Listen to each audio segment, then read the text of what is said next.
네, 인사드리고 말씀을 나누도록 하겠습니다. 마라나타 사회 보는 줄 알았네요. 그렇죠?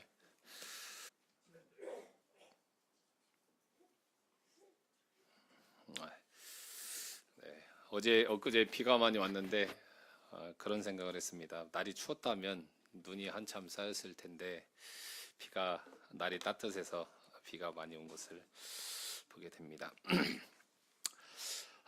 요즘 유행하는 영화가 한 편이 있습니다. 서울의 봄이라고 보신 분 계신가요?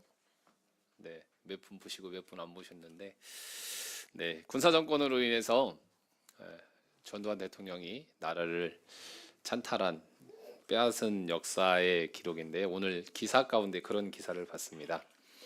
모 중학교 앞에 에, 모 중학교 앞에 보수 정당에서 나와가지고 어떻게 학교에서 그런 데를 교육 과정으로 책정을 해서 단체로 영화를 볼 수가 있느냐? 그건 말도 안 된다 그래가지고 1시간 가까이 이거는 보수 정당이 아닌 진보 정당과 선동하는 것이 아니냐 하는 것을 기사가 올라온 모습을 봤습니다. 저도 그 영화를 봤는데 영화를 보고 끝나고 나서 말을 이을 수가 없는 모습을 생각해 보면서 한 나라의 정권이 이렇게 군사에 의해서 그게 정의롭지 않게 되는 모습을 마음속으로 느끼게 됐는데 오늘 생각해 보게 된 것은 왜곡이라는 것, 진실이 있는데 그것을 덮기 위해서 더 덮고 가는 그러한 모습들이 참 우리가 살고 있는 이 세대에서 그런 일들이 일어나고 있다는 게 참 좀 납득하기 어려운 상황을 보게 되고요. 근데 중요한 것은 우리는 진리를 찾아서 또한 진실을 찾아서 가는 삶이기 때문에 거기서 계속해서 나라를 위해서 기도할 부분이 있는 것을 생각해 보게 됩니다. 오늘 생각해 보게 된 말씀은 본문은 요한복음 2장입니다. 한번 같이 찾아보도록 하겠습니다.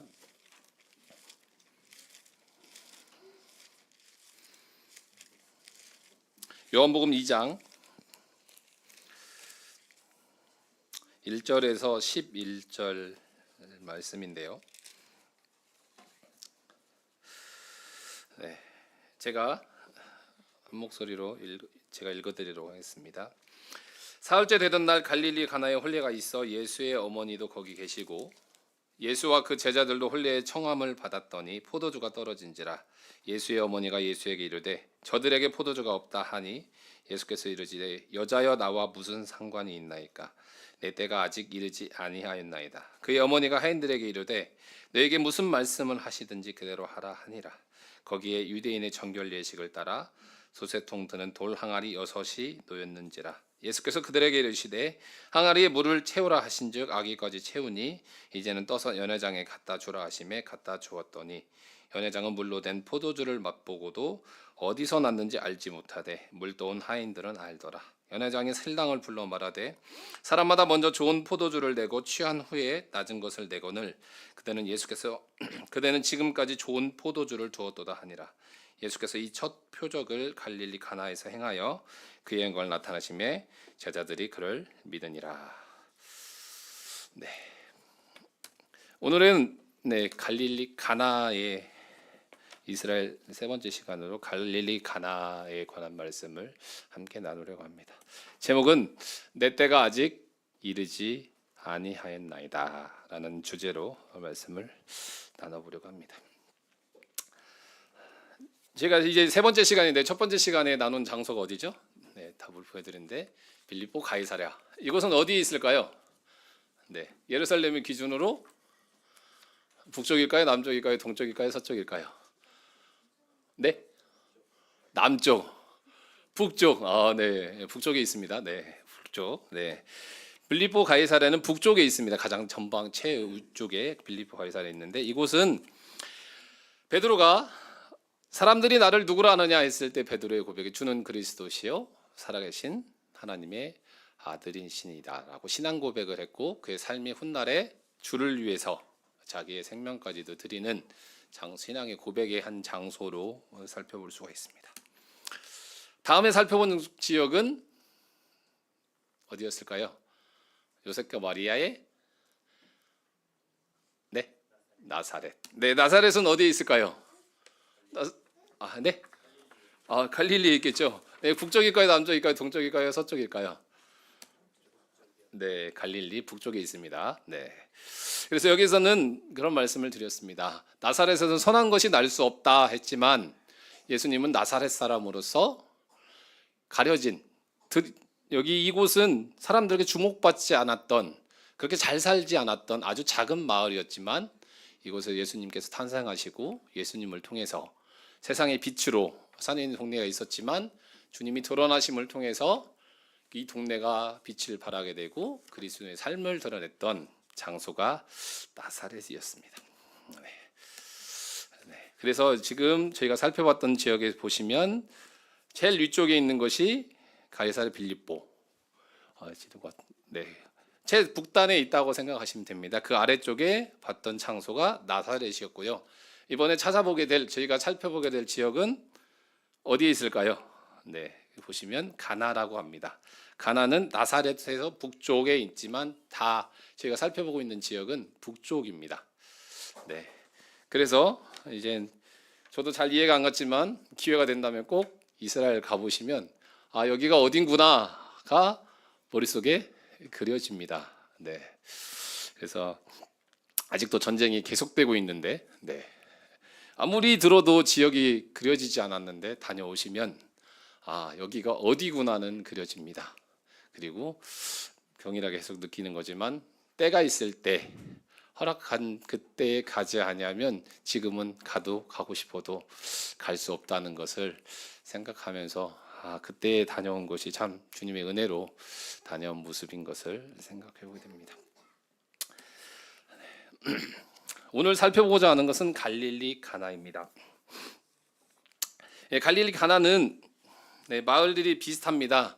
거의 이제 북쪽에 있고 이 지역이 산악 지역이기 때문에 평평한 동네가 아닙니다. 보통 이제 산 지역에 있는 지역인데 예수님이 첫 번째 이적이 있었던 곳이고 또 두 번째 이적이 있었던 왕의 신하의 열병을 고쳤던 사건이 있었던 곳도 갈릴리 가나입니다. 그리고 또 한 번 나오는 것은 나다나엘의 고향이라고 나옵니다. 바돌롬의 예수님의 12제자 중에 한 명인 바돌롬의 나다나엘의 고향이 갈릴리 가나다라고 성경에 나와 있습니다. 근데 특징적으로 가나의 기록은 어디에만 나올까요?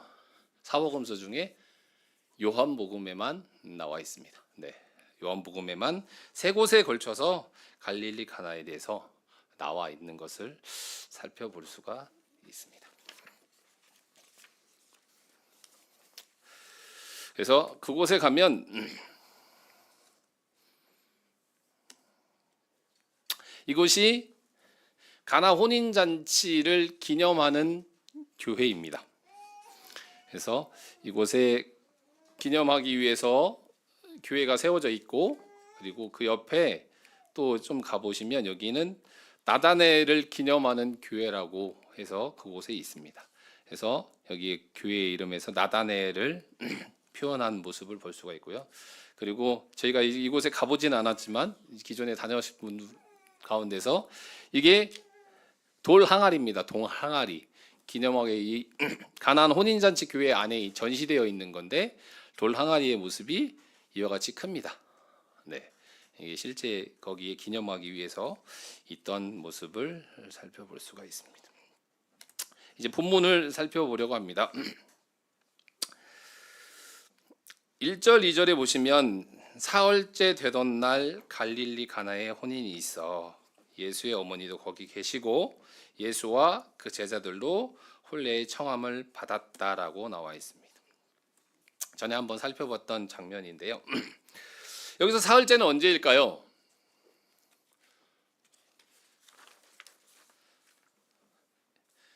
(1장 29절에) 보면 이튿날 요한이 예수께서 자기에게 나아오심을 보고라고 표현되어 있는데 여기에 이튿날은 예루살렘으로부터 바리새인들이 방문한 날입니다.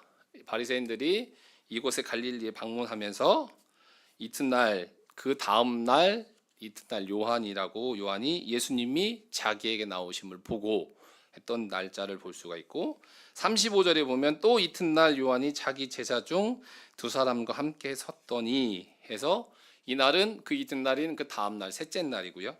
그리고 43절에 또 이튿날 예수께서 갈릴리로 나가려 하시다가 빌립을 만났다 해서 이 날은 넷째 날입니다.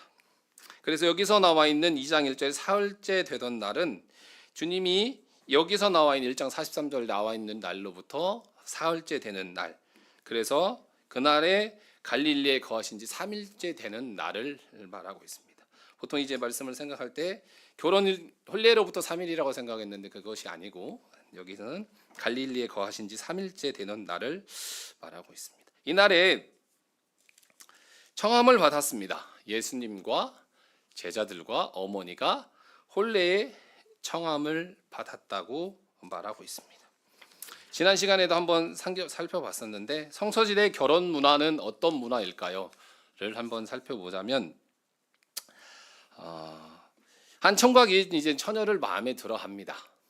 그러면 부모에게 잔치 비용을 타납니다. 그래서 그 처녀의 집에 찾아가서 잔치를 벌였다고 합니다. 그래서 이젠 그 처녀의 가족과 친구들과 친척들, 마을 사람들을 모여놓고 성대한 잔치를 일주일 동안 합니다. 일주일 동안 해서 마지막 날에 이 처녀는 이 총각은 처녀 앞에 포도주를 놓습니다. 그랬을 때 이 처녀가 일주일 동안 이 남자의 모습이나 이런 것들을 살펴보고 이 사람이 나와 결혼해도 되겠다라고 생각을 하면 이 포도주를 마신다고 합니다. 그래서 가장 중요한 일곱째 날에 그것을 마셨을 땐 이제 약혼이 성립이 되고, 그리고 나서 이제 남편은 결혼을 하기 위해서 1년이라는 세월 동안 처소를 준비하는 시간을 갖는다고 합니다. 그래서 두 사람 법적으로는 부부지만 아직 육체적인 관계를 갖지 않지만 그러기 위해서 처소를 준비하는 기간이 1년 정도 되는 것이라고 하고요. 사사기에서 보면 사사기 14장에 보면 삼손이 딥나에 내려가 거기서 블레셋 딸 중 한 여자를 보고 도로 올라와서 자기 부모에게 말하여 가로되 내가 딥나에서 블레셋 사람의 딸 중 하나를 보았사오니 이제 그를 취하여 내 아내를 삼게 하소서라는 기록이 나오고 10절에 삼손의 아비가 여자에게로 내려가매 삼손이 거기서 잔치를 배설하였으니 소년은 이렇게 하는 풍속이 있었습니다. 그래서 이와 같은 풍속 가운데서 잔치를 벌인 것입니다. 이제 이 한 예이지만 실제적으로 결혼을 약속했기 때문에 결혼을 하고 포도주 행사 이런 이제 한 예고, 실제적으로 결혼을 약속해서 잔치를 벌이고 난 다음에 포도주를 먹고 1년의 시간 동안 처소를 준비하기 위한 시간을 가질 수는 있습니다. 그래서 이 결혼의 이 일주일의 그 결혼식이 중요한 행사인 것입니다. 마을 사람들을 몰려다 놓고 결혼을 준비하는 잔치를 이제 둘이가 법적으로 부부가 되는 부분을 약속하는 시간이기 때문에 이 결혼식은 아까 말씀 요한복음 2장에 나와 있는 이 혼례는 중요한 약속의 시간, 사람들 앞에 비춰지는 중요한 시간인 것을 볼 수가 있습니다. 근데 중요한 것은 3절에서 보면 포도주가 떨어진지라 라고 나와 있습니다. 네, 포도주는 무엇을 상징할까요? 네, 포도주. 이스라엘 사람들에게 있어서 포도주는 무엇을 상징할까요? 피. 네. 물이 귀한 이스라엘에서는 포도주는 술이 아닌 음료수였다고 합니다. 음료수와 같고 생명을 살리는 음료수라고 합니다. 이스라엘 포도 수확기는 8, 9월입니다. 제가 이스라엘을 8, 9월에 8월 달에 갔다 왔는데 그 시기는 더울까요? 따뜻할까요? 매우 더운 시기입니다. 가장 더운 시기입니다. 그래서 물이 가장 많이 말라 있고 물이 강수량이 가장 적은 시기가 그 시기입니다. 그래서 이 시기에 포도가 열리는 것은 포도는 이 시기에 열매로 맺혀서 열매를 먹는 것은 그들에게 있어서 매우 중요한 것입니다. 강렬하게 내리쬐는 시기에 한여름으로 숨쉬기조차 힘든 이 시기에 청포도가 연걸어가는 모습을 보면서 유대인들은 포도를 하나님의 기적이다라고 불렀다고 합니다. 건기의 끝 무렵인 포도 수확기는 웅덩이에 모아놓은 물이 바닥을 드러낸 때 한껏 연근 홍포도를 따서 포도주 틀에 밟아 포도주를 만든다고 합니다. 그래서 유대인들에게 포도주는 해결의 기쁨을 주는 것을 상징했다고 합니다. 그래서 이 포도주는 이스라엘에게 있어서 기쁨의 상징이고 또한 그들에게 이제 한참 물이 없는 그 시기에 하나님이 주시는 기적의 산물이다라고 여기고 있는 시기였는데, 전도서에서 보면 잔치는 희락을 위하여 베푸는 것이요 포도주는 생명을 기쁘게 하는 것이다 라는 표현을 살펴볼 수가 있습니다. 그래서 이 포도 농사가 이제 고대의 포도 농사는 극진한 보살핌과 투자가 필요한 일이었다고 합니다.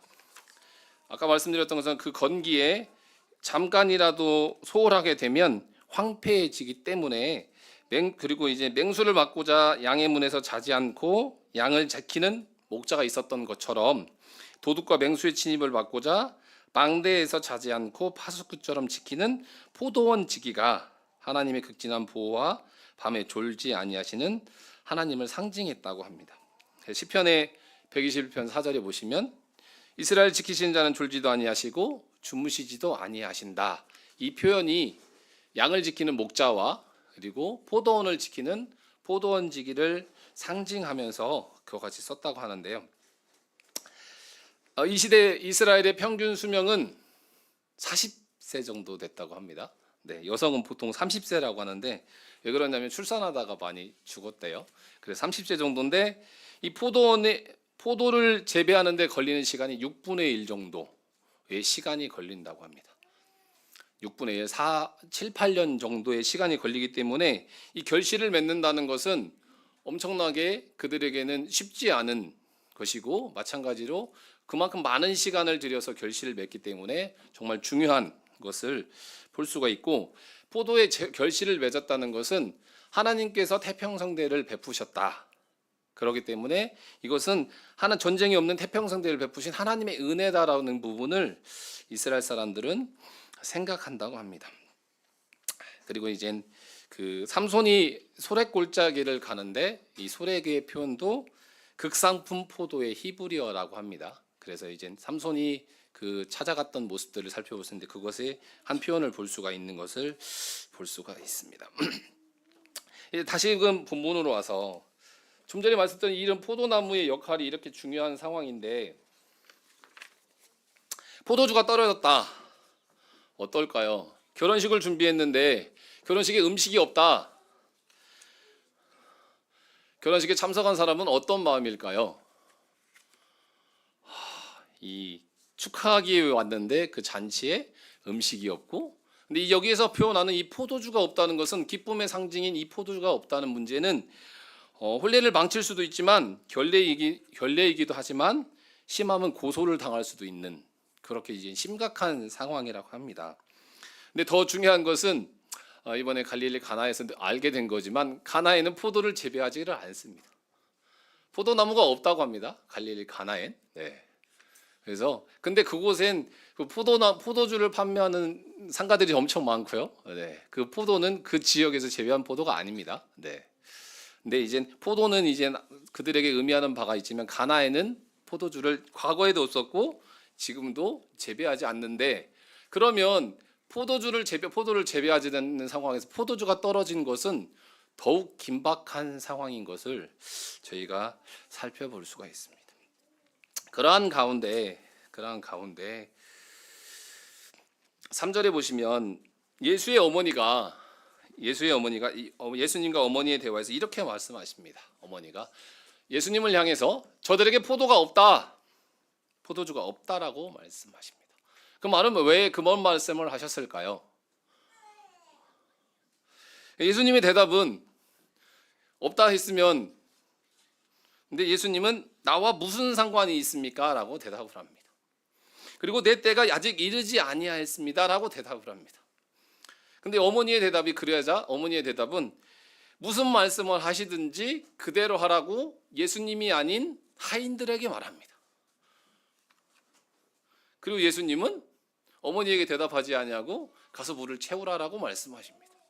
이 대화가 어떻게 생각하십니까? 예수님 어머니의 질문이 더 먼저, 예수님의 어머니가 저들에게 포도주가 없다, 이 말에는 우리가 지난 시간에 살펴봤지만 마리아는 누구를 잉태하셨나요? 성령으로 태어나신 예수 그리스도를 잉태하셨습니다. 근데 마리아의 믿음 가운데는 자기가 알고 있는 이 아들은 능히 이러한 기적을 표적을 행할 수 있다는 것을 마리아는 알고 있었고 믿고 왔다라는 것입니다. 그래서 마리아는 이런 상황에서 포도주도 없고 포도도 나지 않는 이런 상황에서 이런 문제 가운데서 마리아의 믿음 가운데는 예수님은 충분히 이 일을 행할 수 있기 때문에 이들에게 이러한 일을 해달라고 말씀하십니다. 그것은 예수님의 하나님의 아들 되심을 어느 정도 어머니로서 나타내고자 했을 수도 있습니다. 그런데 예수님의 대답은 뭐라고 말씀하십니까? 예수님의 대답은 뭐라고 말씀하십니까? 나와 무슨 상관이 있습니까? 여자여 나와 무슨 상관이 있습니까? 네, 연주자매님 신영재가 자매님을 향해 여자여 나와 무슨 상관이 있습니까? 라고 말하면 어떨까요? 마음이? 별로 안 좋겠죠. 네, 여기서 말한 여자여는 비하하는 말투가 아닙니다. 귀부인이여라는 말투입니다. 그래서 이제 한국말로 표현하다 보니까 여자여라고 표현했지만 어머니여라는 것처럼 높이는 존칭어입니다. 표현이 이렇게 됐던 거지만, 근데 나와 무슨 상관이 있습니까? 이들이 포도주가 떨어지는 것과 내가 포도주 그 일에 무슨 상관이 있습니까? 라고 말씀하시는 겁니다. 그리고 나서 대답하시는 말씀이 내 때가 이르지 아니하였나이다. 예수님은 왜 이와 같은 대답을 하셨을까요? 좀 전에 말씀드렸던 것처럼 마리아는 아들이지만 그가 하나님의 아들로서의 능력을 갖고 있는 것을 나타내고자 했습니다. 그때 예수님의 대답은 내가 지금 나의 능력을, 나의 위치를 나타낼 때가 아닌 것이다 라고 예수님은 말씀하시는 겁니다. 근데 어머니는 이와 같이 말하죠. 어머니는 예수님의 말씀에 같이 대답하지 않습니다. 그리고 말씀하시기를 무슨 말씀을 하시든지 그대로 하라. 이 말씀에서 살펴보는 것처럼 예수님의 능히 이 일을 할 수 있기 때문에 예수님의 말씀이 설령 내가 받을 수 없는 상황이라 할지라도, 그것이 납득할 수 없는 상황이라 할지라도 그대로 해라 하인들에게 당부합니다. 예수님은 더 말씀하지 아니하시고 거기 있는 물을 채우라고 말씀하십니다.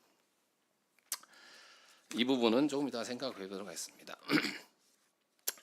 6절에 보시면 거기에 항아리 6이 놓였는지라. 유대인의 정결 예식을 따라 두세 통 드는 돌 항아리 6이 놓였는지라. 성도님들 잘 아시는 것처럼 이스라엘에서 가장 크게 느꼈던 것이 물입니다. 물. 그리고 거기에서는 모든 곳에 씻는 곳이 있습니다. 예식탕이 있습니다. 정결탕이 있습니다. 그래서 모든 일을 행함에 있어서 항상 씻고, 손을 씻고 몸을 씻고 계속해서 씻습니다. 물이 없는데도 엄청 씻습니다. 여기 나온 것처럼 유대인들은 부정할 때 자기를 씻기 위해서 물을 받아 놓았습니다. 그래서 수시로 씻었다고 합니다. 그래서 이 물 항아리는 아마 손이나 그릇을 씻기 위해 준비되었을 것이다라고 말하고 있습니다. 그런 항아리였는데 예수께서 그들에게 이르시되 항아리에 물을 채우라 하신즉 아기까지 채웠습니다. 이 종들은 주인의 말대로, 예수님의 말대로, 어머니의 말씀대로, 어머니가 말씀하신 대로 이 일을 해라. 예수님이 무슨 말을 하든지 그대로 해라 했던 대로 첫 번째 했을 때 항아리에 물을 채우라 했습니다. 이 종들은 어떤 마음으로 이 물을 채웠을까요? 물을 채우는 것은 결코 어려운 행위가 아닙니다. 왜? 물이 비었으면 당연히 채울 수 있는 것입니다. 수시로 그것을 씻고 그릇을 씻고 했던 행위이기 때문에 아무런 의심 없이 그 일을 행했을 것입니다. 그런데 그 아기까지 채우고 나니까 이제는 떠서 연회장에 갖다 주라 말씀하십니다. 여기에서 이 하인들은 어떤 마음이었을까요? 그동안에는 저도 이 부분에 참 많이 주목을 했는데 하인들이 물을 떠다 주면서 무슨 생각을 했을까? 자기가 떠다 준 물이 어떤 물인지 알고 이 물을 어디다 쓰는지도 알고 있는데 이 물을 떠다 주면서 어떤 마음이었을까? 그것은 천국에 가서 만나게 된다면 그들에게 물어봐야 알겠죠. 어떤 마음이 있는지 알 수 없습니다. 근데 중요한 건 이들은 하인이었습니다. 주인의 말이 어떤 말이든 상관이 없습니다. 주인의 말대로 행하면 그들에게는 책임 여하가 없습니다. 우리는 이 하인들이 어떤 마음으로 이 일을 했을까를 많이 주목하는데 여기서 주목하고자 하는 것은 그것이 아닙니다. 하인들은 그대로 행했습니다. 그랬을 때에 물이 어떻게 됐나요? 포도주로 변했습니다. 자, 질문을 하나 드리겠습니다. 물이 포도주로 변하는 것은 하인들의 순종 때문이었을까요? 아니면 물이 포도주로 변한 것은 왜 변했을까요?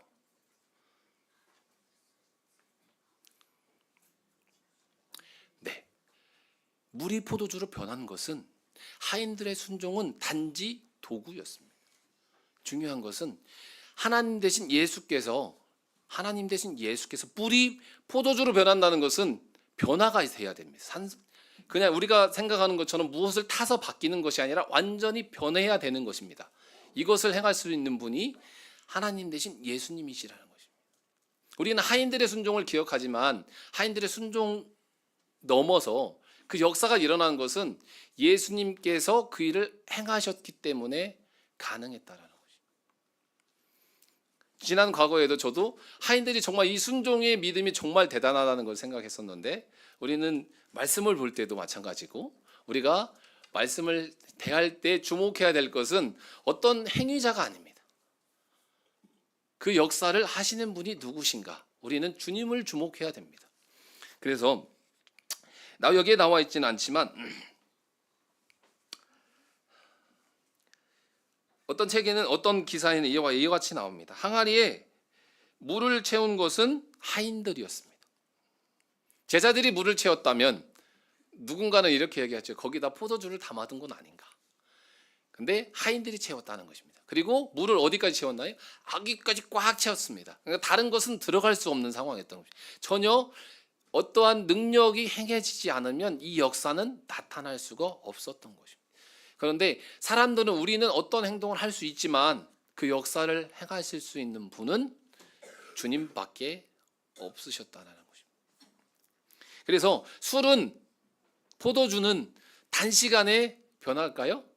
변할 수가 없습니다. 물이 포도주로 변한 것은 어떤 큰 능력이 행해지지 않았다면 일어날 수 없는 역사였던 것입니다. 그래서 이 일 가운데서 아까 말씀드렸던 것처럼 마리아는 하나님의 아들의 능력을 드러내기 원했지만 예수님은 자기의 때가 아니라고 하셨습니다. 하지만 예수님은 자기의 능력을 행하심으로 자기가 어떤 분이신지 내가 하나님의 아들이심을 밝히 드러내셨습니다. 11절 말씀 보도록 하겠습니다.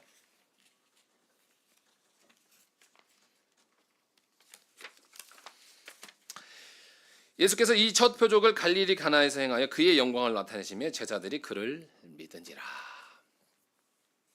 이 표적을 갈릴리 가나에서 행하셨습니다. 이 표적은 사람으로서는 할 수 없는 역사를 주님께서는 하셨습니다.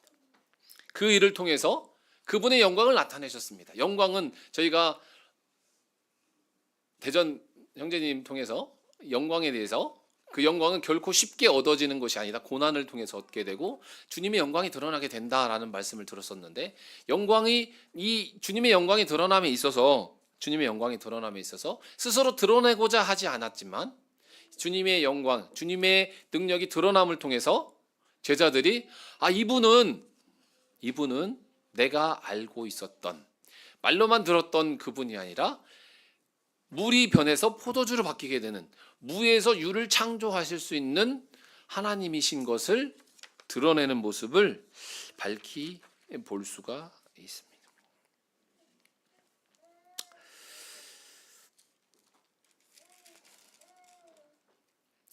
제가 아까 말씀드렸던 주제의 말씀은 4절에 예수께서 이르시되 여자의 나 무슨 상관이 있나이까 내 때가 아직 이르지 아니하였나이다.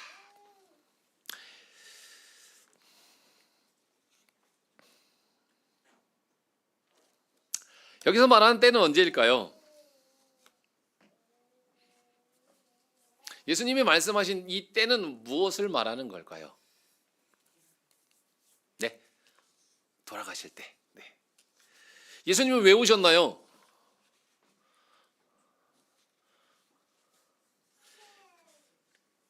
요한복음에서도 보면 17장에서도 마지막 때가 이뤘을 때, 그 마지막 때, 그때에도 아버지께서 내게 하라고 하신 일을 내가 이루어 아버지를 세상에서 영화롭게 하였다. 여기서도 때가 나옵니다. 예수님의 때는 언제였냐면 예수님이 세상에 오신 이유, 세상에 태어나신 이유는 온전히 하나님의 뜻, 하나님의 영광, 하나님께서 말씀하신 십자가의 구속사역을 이루는 때가 그분의 목적이었습니다.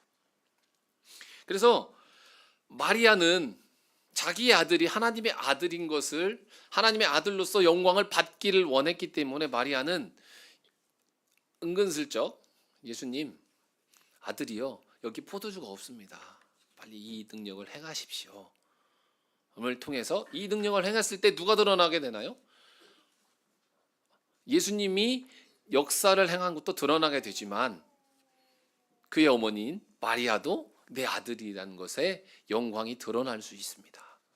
그래서 마리아의 마음 가운데는 예수님에 대한 믿음이 있었지만 마찬가지로 내 아들이 그러한 능력을 행하는 것을 드러내고자 했습니다.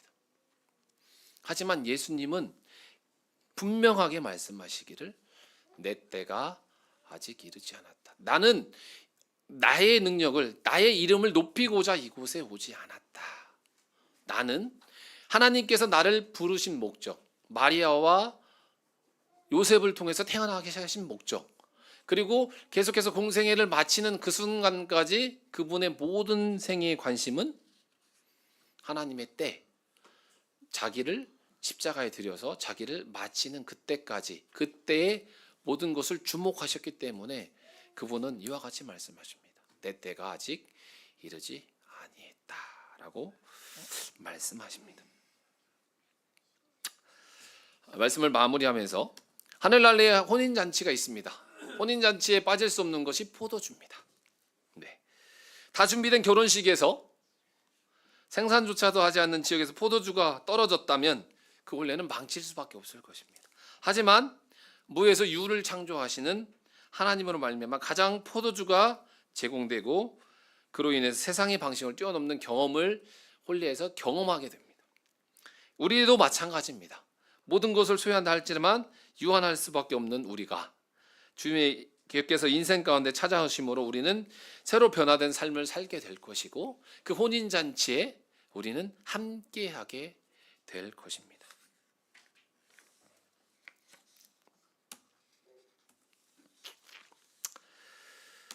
예수님의 때는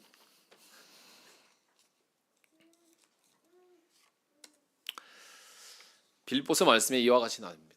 그는 근본 하나님의 본체시나 하나님과 동등됨을 취할 것으로 여기지 아니하시고 오히려 자기를 비워 종의 형체를 가지사 사람들과 같이 되셨고 사랑의 모형으로 나타나서 자기를 낮추시고 죽기까지 복종하셨으니 십자가에 죽으심이라. 그의 때는 자기는 하나님이셨지만 하나님과 동등되신 분이셨지만 그분은 스스로 계속해서 자기를 비웠습니다. 정의의 형체를 가지셨습니다. 그리고 자기를 낮추시고 죽기까지 복종하셨습니다. 그분은 생애를 마치는 순간까지 십자가의 길을 걸어가셔서 돌아가시기까지 그리고 다시 승천하셔서 하나님 나라에 가실 때까지 그분은 자기의 때가 언제인가, 내가 왜 왔는가, 내가 무엇을 위해서 살아야 되는가 그 목적을 잃지 않으셨습니다. 분명히 자기를 드러내고 싶을 수 있고 자기의 능력을 나타낼 수 있으셨지만 그분은 십자가에 죽기까지 모든 순간을 그와 같이 하셨습니다. 그랬을 때 하나님이 그를 지극히 높여 모든 이름 위에 뛰어난 이름을 주사 하늘에 있는 자들과 땅에 있는 자들과 땅 아래에 있는 자들 모든 무릎을 예수의 이름에 꿇게 하시고 모든 입으로 예수를 주라 시인하여 하나님 아버지께 영광을 돌리게 하셨느니라. 스스로는 낮아지셨지만 그분의 물을 포도주로 변하는 역사 가운데서 그분을 통해서 제자들이 그분을 믿게 되고 그분의 영광을 드러나게 됩니다. 그분은 스스로 낮아지셔서 자기를 드러내지 아니하시고 자기를 낮추시고 십자가에 죽으셨지만 하나님이 그를 지극히 높이십니다. 하나님이 그를 뛰어난 이름을 주십니다. 그래서 모든 입으로 예수를 주라 신하게 하십니다. 진정한 영광은 스스로를 낮출 때, 자기의 때를 알 때, 자기의 목적을 알았을 때, 내가 왜 사는지, 내가 무엇 때문에 이 길을 가야 되는지를 알았을 때, 예수님은 그와 같은 때를 아셨고 그 때를 위해서 사셨습니다. 갈릴리 가나에서 포도주가 물로 포도주로 변한 사건, 항상 하인에 주목했는데 우리는 도구가 아닌 그 역사의 중심 가운데 계신 하나님, 예수 그리스도를 주목해야 된다. 그분이 고백하신 내 때가 아직 이르지 않았다. 그분은 세상에 주목받을 수 있는 삶이었지만 세상의 주목을 멀리 하시고 온전히 하나님의 때를 찾으셨고 그분의 때를 따라서 그분은 그 삶을 사셨습니다.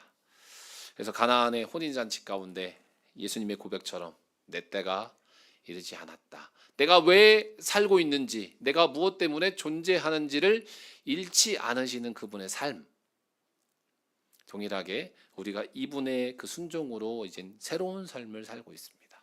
그럼 내 때가, 나는 무엇 때문에 살고 있는지, 나의 존재의 목적은 이 하인들이 순종하지 않았다면 하인들이 아닌 다른 일을 통해서 역사하셨을 겁니다. 우리는 그 하나님의 순종, 하나님께서 역사하고자 할 때에 내가 그 순종의 삶을 사는 도구로 드려진다면 우리는 그것을 위해서 살 것이고 그 삶에 드려지는 것이 우리에게 참된 복이고 기쁨일 것입니다. 이상으로 말씀을 드리겠습니다. 감사합니다.